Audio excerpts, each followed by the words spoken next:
Bohemian Rhapsody is the perfect example of a feel-good movie with Oscar-caliber talent behind it. What does this movie have? Well, it has a well-paced and very solid script, crowd-pleasing narrative elements that really pull you out of your seat and into the movie, along with very strong, believable actors. And no one shines more in this movie than Rami Malek, who plays the one and only Freddie Mercury.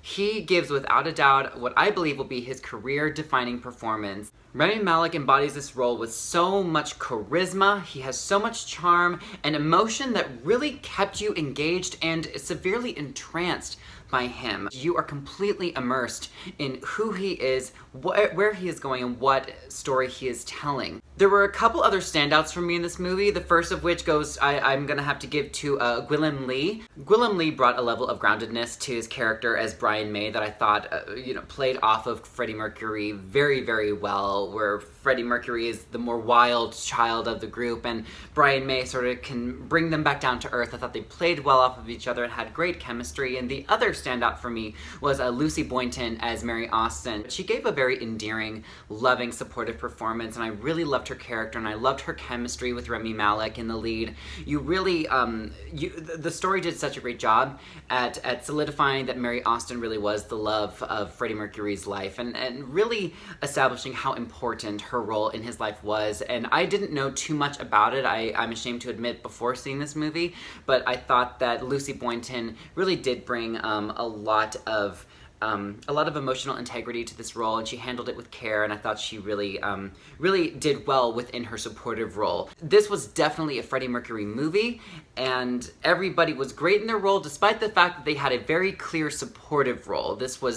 They were all very clearly there to support Rami Malek in this movie. No one else really shines nearly as brightly as Rami Malek was, but everyone was great in their role and acted each role very, very well and put their heart and soul into it. I thought that this movie worked as a PG-13 film that is made to appeal to, a larger spectrum of audience members without going too dark into the nitty-gritty aspects of what made up Freddie Mercury and all of the members of Queen. There were adult elements involving sex and drugs and the AIDS epidemic that were there and played pieces in the narrative without unnecessarily going down that rabbit hole and dragging you down too far with it. This movie had very heartfelt and cinematically romanticized moments involving friends and family that did not feel cheap or campy, but instead it felt rightfully earned. Like you were on this journey and there was payback for what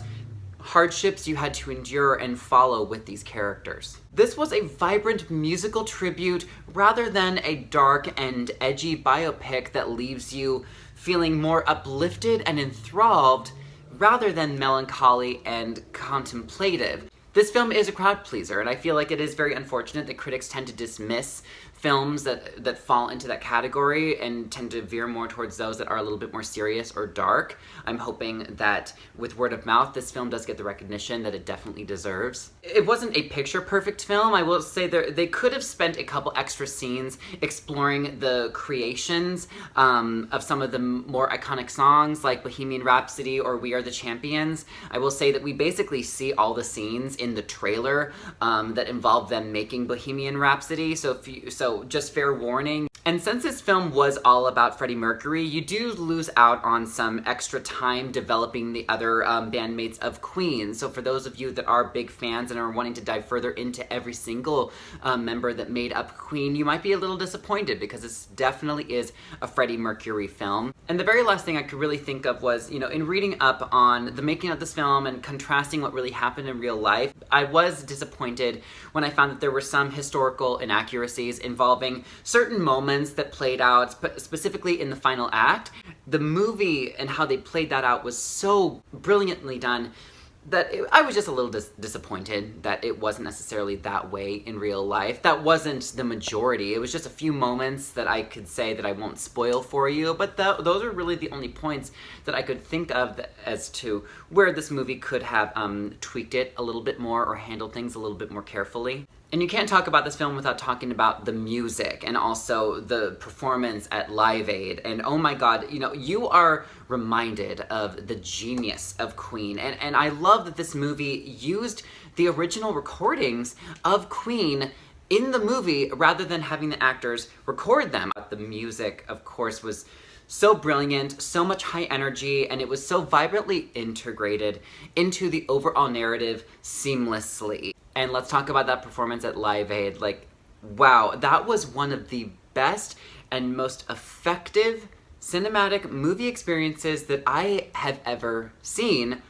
on screen in a film. It almost pulls you out of the theater and into that powerful, massive setting, and to the point where it brought tears to my eyes, and I felt like the filmmakers captured that moment triumphantly, and you are completely engulfed in everything, which was the point of that scene, and it was executed in the most perfect, brilliant way. Bohemian Rhapsody is a spectacular cinematic piece with an award-winning performance by Rami Malek. It made for an emotionally charged, heartfelt, and all-around sensational experience at the movies that I highly recommend to everybody. I'm going to give Bohemian Rhapsody an A.